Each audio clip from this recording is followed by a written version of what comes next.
Hi, good morning. Happy Friday. This is a reflection on lesson 275 in A Course in Miracles, and it says, God's healing voice protects all things today. God's healing voice protects all things today.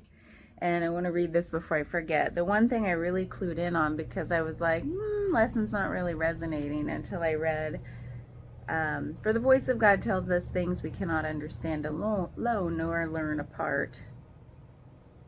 Like we can't understand certain things. We can't even learn them except through our experience of God. And again, I always say, whatever God is for you. And I think of God as like the fabric of the universe. I think of it as the field of information, or the basis of the field of information, whatever you want to call it. I keep thinking of this phrase. Like, what does the universe sit on top of? And there's a story, I don't know where it originates, but there's a story where maybe it was a person was talking with a shaman, and the person was like, what? Okay, I get all of the universe, I can see it, I experience it, but what's outside the universe? What holds it up? What's the universe sit on? Like, what's outside of it? And the shaman said, well, the universe sits on the back of a turtle. And the person was like, well, okay, then, but what holds up the turtle? What's the turtle sitting on? And the shaman goes, well, another turtle.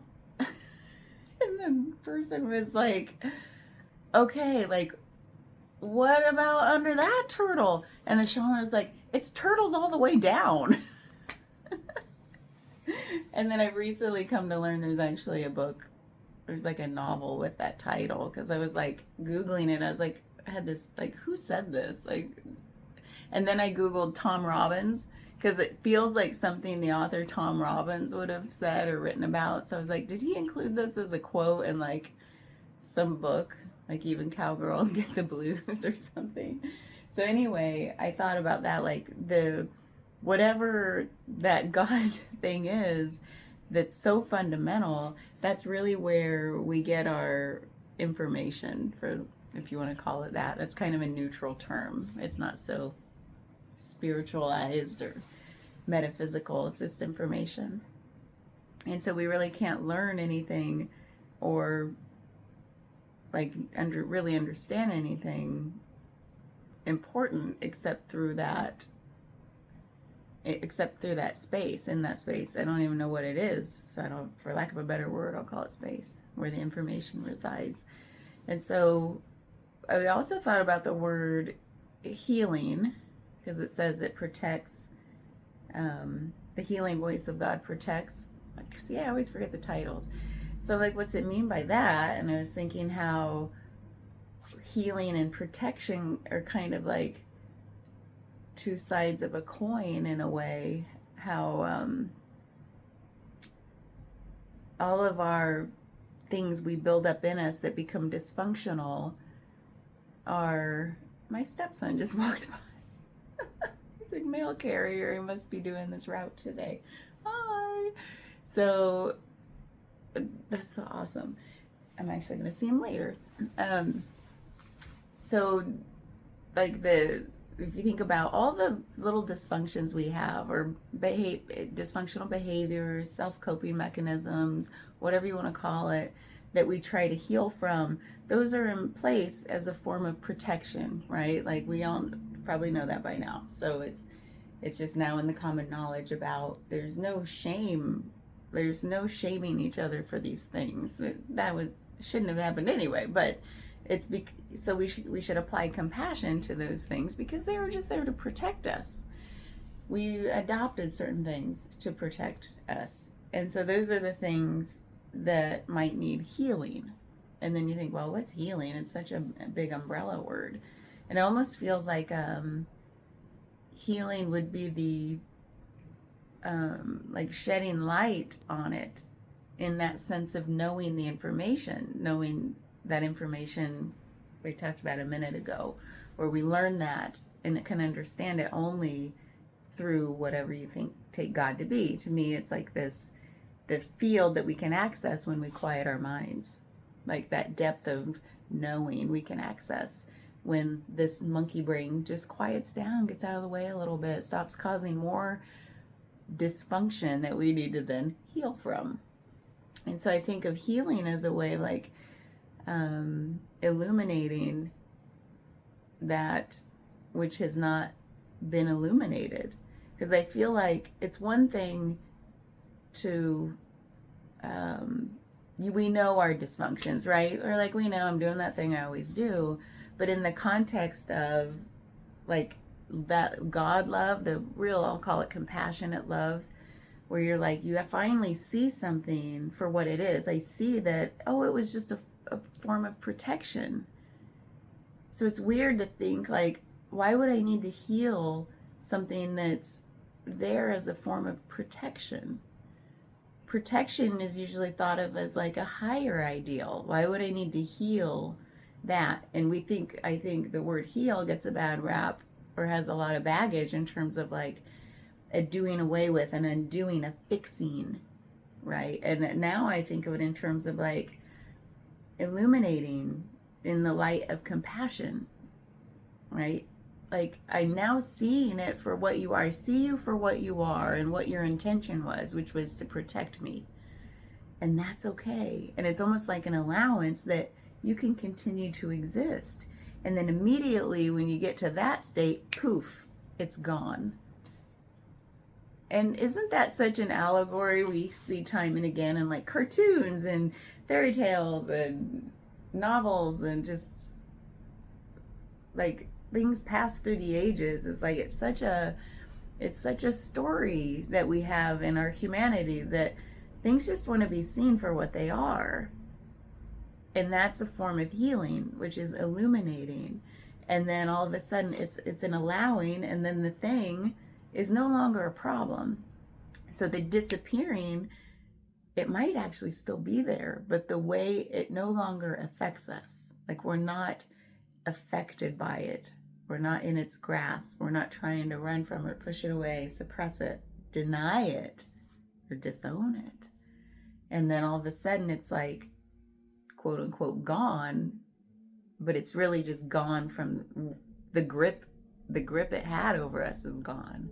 And it can just still be there. And I can still see it. And I'm like unfazed by it. So I thought that all of that came to mind with this lesson of like the healing voice, whatever that title was. It was about the healing voice of God's healing voice protects all things or something like that. And so I thought about that state we can get into, that if you want to think about it in a practical sense, God is just compassionate love, like that light of compassionate love that illuminates things so that we can see them for what they are and come to accept them. We're not held in the delusion of what the monkey mind again thought it was. The mind that's like gripped with fear, and even that is a form of protection. And so on this journey I've been on of like healing my mind, trying to shed light on it with compassionate love to see it for what it is, it's starting to, I've talked about this whole week, it's like loosening that grip that it had. I'm like, oh, I see what you're doing there. And now I sit there in the morning with my coffee. Yes, I'm having more coffee. And like just a form of what some people call a natural meditation, where I'm not just sitting there like trying to, like, my form of meditation is literally not trying. That's my healing. It's just sitting there and just being in that space of no thought. And then when a thought comes in to do what it's doing, like, oh, remember, there's a problem over there, or whatever it is. And I'm like, I see what you're doing. And then poof, it disappears. It's not gone forever, but I saw it for what it was without going, oh, or if a bodily sensation comes, like a tightening or a constricting, I can sit with that and say, how is that related to that thought that seemed to show up at the same time? And then I can see, I see what you guys are doing there. You're in cahoots, and laugh about it. And then poof, it's gone. And even my physical discomfort's gone. And so that's been a fun practice lately. And it is a continual loosening of the grip.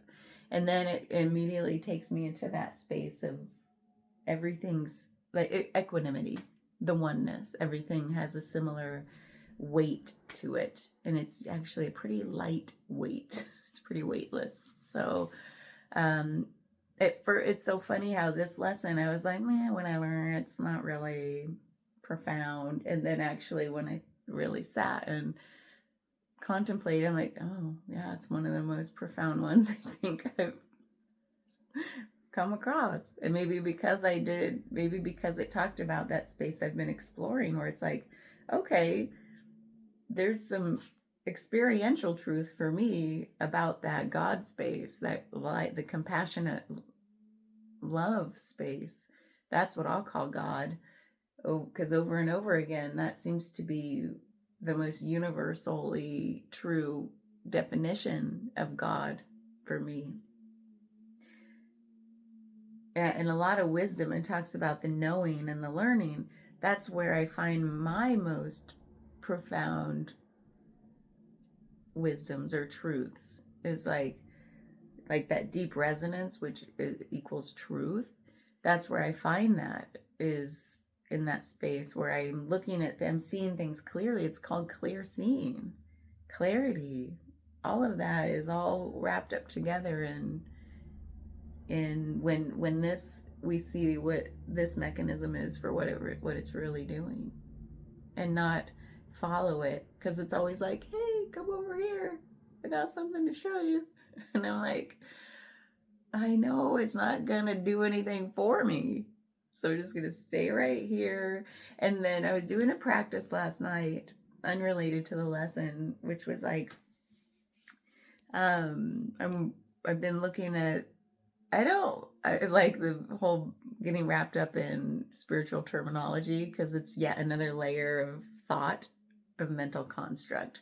So I'm like, strip it down. What is it? Because I was telling you, like, every word is a metaphor. And like, when I even sit there and think about like, every word's a metaphor, I just don't even want to. So if I feel words in my head, when you think in words, I'm like, no, I just want the rawness. And so I've been getting to this space of working with the seventh fetter in Buddhism. So that's the only word I'm going to mention that's Buddhist, because I don't know how else to say it. There's like 10 fetters, and you work on these things, or it kind of guides you through them. I haven't gone in any, I don't even know what all 10 of them are really, but that one really interested me when I heard somebody talking about it. So I was Googling about it, and then I ChatGPT'd it.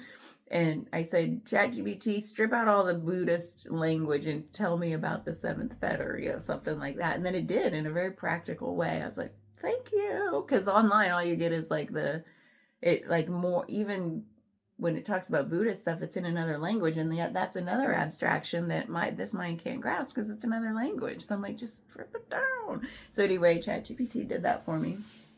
And I was like, oh, that's cool. It really helped highlight to me the subtlety I was starting to deal with or tap into of attachment and grasping and self-identification, like identifying as the self in this very, very subtle way that I hadn't learned how to recognize yet. And I was like, oh, thanks, ChatGPT, helping me with my spiritual journey. It's so funny to think about.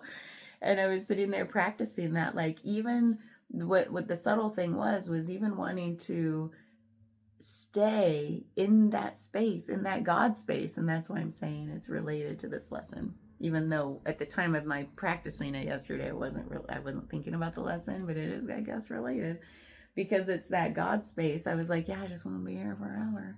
I just want all those profound insights. I want to feel all those truths. Everything feels so good. And you think, oh, it's fine to rest here, because that's what we all want. That's where we're all trying to get to, right?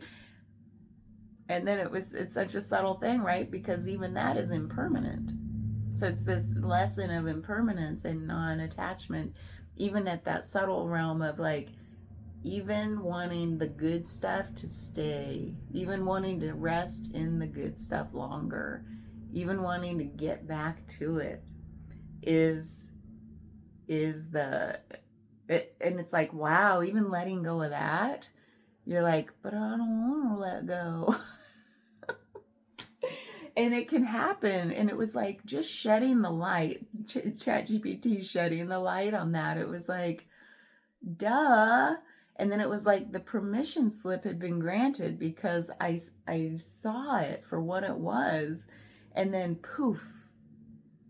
And then it happened again. And then poof, I was able to see it again and poof. So it was like that, the knowing that can happen when like quieting, getting into the space and then seeing things for what they are is the like healing, the fixing, if you want to call it that. So that's what all of this lesson meant to me, and the words that it used was actually really helpful pointing for me and the way I understand things. And I'm always trying to, seemingly always trying to get into like this practicality, grounded way of it instead of the woo-woo esoteric stuff, which I love to follow, but it's like it's meaning less and less to me if it's not a felt experiential thing. So anyway, thanks. Bye.